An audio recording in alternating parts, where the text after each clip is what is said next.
അപ്പോൾ നമുക്ക് സംസാരിക്കുമ്പോൾ ഒരു വ്യക്തിയെ നിങ്ങളായിട്ട് എടുക്കുക, അല്ലെങ്കിൽ നിങ്ങൾക്ക് അറിയാവുന്ന വ്യക്തി ആരെ വെച്ച് വേണമെങ്കിലും നിങ്ങൾക്ക് എക്സാമ്പിളായിട്ട് എടുക്കാം. നിങ്ങളുടെ ഇഷ്ടമാണ്.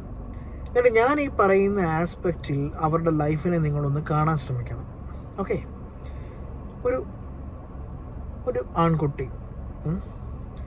ആ വ്യക്തിയെ സംബന്ധിച്ചിടത്തോളം അവന് പ്രായപൂർത്തിയാകുന്ന കാലഘട്ടത്തിൽ അവന് പലതരത്തിലുള്ള സെക്ഷുവൽ ഫീലിങ്സ് ഉണ്ടാവും, പലതരത്തിലുള്ള ഇതിനെക്കുറിച്ച് അറിയാനുള്ള ഒരു ത്വര ഉണ്ടാകും. അങ്ങനെ പല കാര്യങ്ങളും ആ വ്യക്തിയിൽ ഉണ്ടാകാൻ ചാൻസസ് ഉണ്ട്. അപ്പോൾ അങ്ങനെ വരുമ്പോൾ ആ തരത്തിലേക്ക് വരുന്ന സമയത്ത് അവൻ്റെ ശ്രദ്ധ മാറുന്നുണ്ട്. നമ്മൾ പറയാറുണ്ടല്ലേ, അവൻ്റെ ശ്രദ്ധയിൽ മാറ്റം വന്നു, അവനൊന്നും പഠിക്കുന്നില്ല, അല്ലെങ്കിൽ അവൻ ഭയങ്കര ഉഴപ്പായി, ഇതാണ്. ആക്ച്വലി അവിടെ നമ്മൾ മനസ്സിലാക്കേണ്ടത് ഒരു ലോവർ വൈബ്രേഷനിൽ നിൽക്കുന്ന ഒരു പയ്യൻ, ആ പയ്യന് നാച്ചുറലി ബൈ ജനറ്റിക്കലി സംഭവിക്കുന്ന, അല്ലെങ്കിൽ പ്രകൃതിയാൽ തന്നെ സംഭവിക്കുന്ന ഒരു പ്രോസസ്സാണ്. അല്ല, പെൺകുട്ടികൾക്ക് വേറെ രീതിയിലാണെങ്കിൽ ആൺകുട്ടികൾക്ക് വേറെ രീതിയിൽ. ആ ഒരു പ്രോസസ്സിലേക്ക് അവൻ എത്തിപ്പെടുന്ന സമയത്ത് അവൻ്റെ ശ്രദ്ധ മാറി, അവൻ്റെ ആക്ച്വലി പഠനം എന്നൊക്കെ പറയുന്നത് നമ്മൾ ഈ പഠിച്ചു വെച്ചേക്കുന്ന സിസ്റ്റവും സിലബസും ഒക്കെ മനുഷ്യനുണ്ടാക്കി വയ്ക്കുന്ന കുറച്ച് കാര്യങ്ങളല്ലേ. പക്ഷേ നമ്മൾ വേറെ ആംഗിളിൽ നോക്കുവാണെങ്കിൽ പുരുഷനായിക്കോട്ടെ സ്ത്രീ ആയിക്കോട്ടെ, അവന് ജനിതകമായിട്ടുള്ള പലതരത്തിലുള്ള മാറ്റങ്ങൾ സംഭവിക്കുന്ന കാലഘട്ടത്തിൽ നമ്മൾ വിദ്യാഭ്യാസത്തിലാണെന്നേ ഉള്ളൂ. അപ്പോൾ ആ മാറ്റങ്ങൾ സംഭവിക്കുന്ന കാലഘട്ടത്തിൽ അവന് വേണ്ട തരത്തിലുള്ള നിർദ്ദേശങ്ങളോ കാര്യങ്ങളോ ഒന്നും കൊടുക്കാതെ വരുന്നത് കൊണ്ട് അവൻ്റെ ബയോളജിക്കൽ ഫാക്ടറിൽ പലതരത്തിലുള്ള വ്യതിയാനം സംഭവിക്കുമ്പോൾ അതിൻ്റെ എഫക്റ്റ് ബാക്കിയുള്ളിടത്തേക്ക് ഭവിക്കുന്നു എന്നുള്ളതാണ്. അത് വിദ്യാഭ്യാസത്തിലായിക്കോട്ടെ തൊഴിൽപരമായി, അത് തൊഴിലിലേക്ക് എങ്ങനെ വരുമെന്നുള്ളത് നമുക്ക് വഴിയെ പറയാം. അപ്പം നിങ്ങൾ നോക്കിക്കേ, ആ ഒരു പയ്യൻ്റെ ഒരു 14, 15, 16 വയസ്സ് ആ പ്രായത്തിലേക്കൊക്കെ അവൻ എത്തുന്ന സമയത്ത് അവൻ ലോവർ വൈബ്രേഷൻ, അവിടെയാണ് നമ്മളൊരു ക്ലോസ് വെക്കുന്നത്, ലോവർ വൈബ്രേഷനായിട്ട് നിൽക്കുന്ന ഒരു പയ്യനെ സംബന്ധിച്ചിടത്തോളം അവൻ അത്തരത്തിലുള്ള താല്പര്യങ്ങൾ വരികയും അത്തരത്തിലുള്ള കാര്യങ്ങളിലേക്ക് ഇൻവോൾവ് ആകുമ്പോൾ സ്വാഭാവികമായിട്ടും അവൻ്റെ സൈക്കിൾ ചക്ര വീക്ക് ആകുകയായിരിക്കുമല്ലോ. കാരണം അവന് താല്പര്യം തോന്നിക്കുന്നതും ലോവർ വൈബ്രേഷൻ വ്യക്തികളോടായിരിക്കും. ആ ലോവർ വൈബ്രേഷൻ വ്യക്തികളോട് നമുക്ക് ഓരോ തവണയും അത്തരത്തിലുള്ള പ്രോസസ്സിലൂടെ അവൻ കടന്നു പോകുമ്പോൾ, ദാറ്റ് മീൻസ് ഈവൻ അത് പിള്ളേരൊക്കെ ഇപ്പോൾ ഭയങ്കര എക്സ്പീരിയൻസ്ഡ് ആണല്ലോ. ചിലർ സെക്ഷൽ ഇൻ്റർകോഴ്സിലേക്ക് പോകുന്ന വ്യക്തികളുണ്ടാവും, ചിലർ മാസ്റ്റർബേഷൻ വരെ തലത്തിലേക്ക് നിൽക്കുന്നവരുണ്ടാവും. അപ്പോൾ അങ്ങനെയൊക്കെയുള്ള ഒരു സമൂഹത്തിൽ നമ്മൾ ജീവിക്കുമ്പോൾ സ്വാഭാവികമായിട്ടും അവൻ്റെ സൈക്കിൾ ചക്ര വീക്കാവുകയാണ്.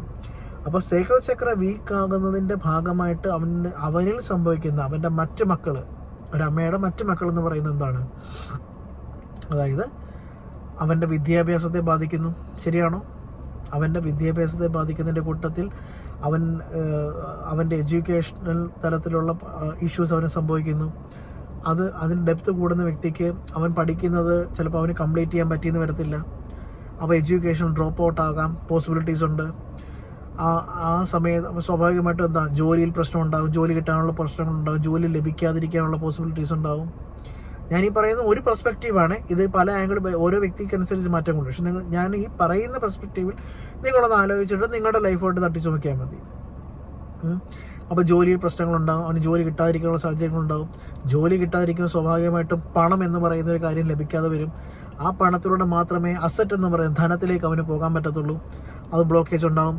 സ്വാഭാവികമായിട്ടും അവിടെ എന്താ സംഭവിക്കുന്നത്? അവന് ക്രിയേറ്റീവ് സൈഡ് വീക്കായി മാറും.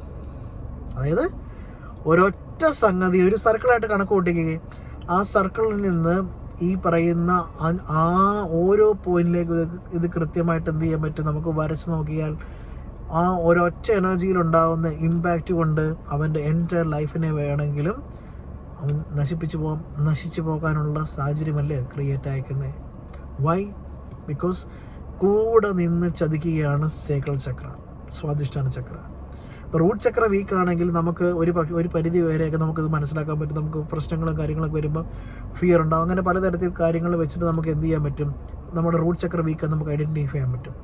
പക്ഷേ നിങ്ങളൊരു കല്യാണം കഴിച്ചു പോയെന്നിരിക്കട്ടെ, ഇനി ആ വ്യക്തി ഒരു കാലഘട്ടത്തിൽ അവൻ കല്യാണം കഴിക്കുമ്പം അവന് പ്രോപ്പറായിട്ടുള്ളൊരു ജോലിയില്ല, കൃത്യമായ വരുമാനമില്ല, അതേപോലെ തന്നെ അവന് എന്തില്ല, ഒരു ഭാര്യയുണ്ട്, ഭാര്യയുമായിട്ട് കൃത്യമായ രീതിയിലൊരു ഫിസിക്കൽ കോണ്ടാക്ട് ഉണ്ടാകുന്നില്ല, കുഞ്ഞുങ്ങളുണ്ടാവുന്നില്ല, സെക്ഷലി സാറ്റിസ്ഫാക്ഷൻ കിട്ടുന്നില്ല, ഇനി ഇവർ തമ്മിൽ ഇവർ തമ്മിൽ ഭയങ്കരമായ സെക്ഷൽ സാറ്റിസ്ഫാക്ഷൻ ഉണ്ടായെന്നിരിക്കട്ടെ, ഇവർ തമ്മിൽ നല്ല ഹാപ്പി ആണെന്നിരിക്കട്ടെ, ഇതിൻ്റെ റിഫ്ലക്ഷനായിട്ട് ജോലിയിൽ പ്രശ്നങ്ങളുണ്ടാവുന്നു. ഞാൻ പറയുന്നത് സൈക്കിൾ ചക്ര വീക്ക് ആകുമ്പോൾ പ്രശ്നം പറയുന്നത്. ഭാര്യയുമായിട്ട് ഭർത്താവുമായിട്ട് വളരെ നല്ല സ്നേഹബന്ധം ലഭിക്കുമ്പോൾ സൈക്കിൾ ചക്ര വീക്ക് ആവുന്നു. സൈക്കിൾ ചക്ര വീക്ക് ആവുന്ന സമയത്ത് എന്താ സംഭവിക്കുന്നത്? സൈക്കിൾ ചക്രയിൽ അസോസിയേറ്റ് ചെയ്തേക്കുന്നത് ബാക്കി മക്കൾക്ക് പ്രശ്നങ്ങളുണ്ടാവും, ജോലിയിൽ പ്രശ്നം ഉണ്ടാവാം, സാമ്പത്തിക പ്രശ്നം ഉണ്ടാവും, സാമ്പത്തിക പിരിമുറുക്കം ഉണ്ടാവാനുള്ള സാഹചര്യം ഉണ്ടാവാം. അതേപോലെ തന്നെ ക്രിയേറ്റീവ് സൈഡ് വേണ്ട രീതിയിൽ. അപ്പോൾ ഇത്രയും പ്രഷർ നിൽക്കുന്ന വ്യക്തിക്ക് എങ്ങനെ ക്രിയേറ്റീവ് സൈഡ് ഉണ്ടാവുന്നത്? ക്രിയേറ്റീവ് സൈഡ് ഉണ്ടാവത്തില്ല. സ്വാഭാവികമായിട്ടും അവൻ്റെ പലതരത്തിലുള്ള ബ്ലോക്കേജ് അവൻ്റെ ലൈഫിലുണ്ടാവും. ക്ലിയർ? ഇങ്ങനെ നിൽക്കുന്നൊരു വ്യക്തിയാണ് മാനിഫെസ്റ്റ് ചെയ്യാൻ നിൽക്കുന്നത്. സ്റ്റിൽ അവൻ ചെയ്തുകൊണ്ടിരിക്കുന്ന റൂട്ടീൻ എല്ലാം സെയിം തന്നെയാണ്. അവൻ പണത്തിന് വേണ്ടി, വീടിന് വേണ്ടി മാനിഫെസ്റ്റ് ചെയ്യാൻ ശ്രമിക്കുന്നു, കാറിന് വേണ്ടി മാനിഫെസ്റ്റ് ചെയ്യാൻ ശ്രമിക്കുന്നു, പണം വർദ്ധിപ്പിക്കാൻ ശ്രമിക്കുന്നു. ഹൗ? കടം പെരുകുകയല്ലേ ഉള്ളൂ. കടം എങ്ങനെ കുറയും? പറഞ്ഞ മനസ്സിലായോ? ഇതാണ് ഞാൻ ചിന്തിക്കാൻ പറഞ്ഞ ഏരിയ. അപ്പോൾ സൈക്കിൾ ചക്ര വീക്കായിട്ട് നിൽക്കുന്ന വ്യക്തി തല കുത്തി നിന്നാൽ കാര്യം നടക്കാൻ പോകുന്നില്ല. കാരണം അൺടിൽ ആൻഡ് അൺലെസ് അവൻ അതിനെ മനസ്സിലാക്കി തിരുത്തി മാറ്റിയെടുത്തെങ്കിൽ മാത്രമേ ഈ പറയുന്ന 6 മക്കളെയും കൂടെ ചേർത്ത്, ഈവൻ ഞാൻ പറഞ്ഞല്ലോ, നിങ്ങൾ ഇനി സൈക്കിൾ ചക്ര വീക്കായിട്ടിരിക്കുന്ന വ്യക്തിക്ക് ചിലപ്പോൾ 2 പോസിബിലിറ്റീസാണ്. അത് ഇതെല്ലാം വ്യക്തികൾക്ക് അടിസ്ഥാനപ്പെടുത്തിയിട്ടാണ്. ചിലർക്ക് അമിതമായിട്ടുള്ള സെക്ഷൽ താല്പര്യങ്ങളാവും. ഈ അമിതമായിട്ടുള്ള സെക്ഷൽ താല്പര്യങ്ങൾ കാരണം അവൻ ഓരോ പ്രശ്നത്തിലേക്ക് അവൻ ഇറങ്ങിപ്പോകുന്ന അവസാനം അവൻ്റെ കുടുംബം നഷ്ടപ്പെടാം, സമ്പാദ്യം നഷ്ടപ്പെടാം, ഡെയിലി നീഡ്സ് പോലും നടക്കാത്ത രീതിയിലേക്ക് സാമ്പത്തികപരമായിട്ട് ടൈറ്റായി പോവാം. നേരെ മറിച്ച് അവന് ഒരു രീതിയിലുള്ള സെക്ഷൽ താല്പര്യങ്ങളില്ല, ഭാര്യയുണ്ട്, ഭാര്യയോട് താല്പര്യം തോന്നിക്കുന്നില്ല, തൽഫലമായിട്ട് കുടുംബ പ്രശ്നം ഉണ്ടാകുന്നു.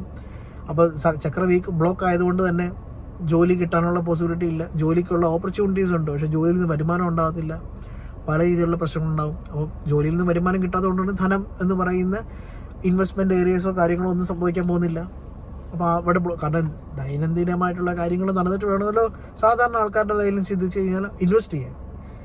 അതിനുള്ള എല്ലാ ഏരിയാസും ബ്ലോക്ക് ആവുന്നു. ഇതെല്ലാം അതുകൊണ്ടാണ് ഞാൻ ആദ്യം മുതൽ പറയുന്ന കാര്യമുണ്ട്. എന്ത്? ഓരോ വ്യക്തിക്കും ഓരോ സ്റ്റോറിയാണ്. ഓരോ വ്യക്തിയുടെ സ്റ്റോറി അനുസരിച്ച് ഇതിനകത്ത് ഏറ്റക്കുറച്ചുകൾ വരും. അത് പക്ഷേ നടക്കാൻ പോകുന്ന എൻറ്റയർ സിലബസ് സെയിം ആയിരിക്കും. അത് ആ എൻറ്റയർ സിലബസ് ഓരോ വ്യക്തികളും അഫക്റ്റ് ചെയ്യുന്ന റേഷ്യോയിൽ വ്യത്യാസങ്ങൾ വരും. അപ്പോൾ സൈക്കിൾ ചക്ര വീക്കായിട്ട് നിൽക്കുന്നൊരു വ്യക്തിയാണോ നിങ്ങൾ? സ്വയം ആലോചിച്ച് നോക്കൂ.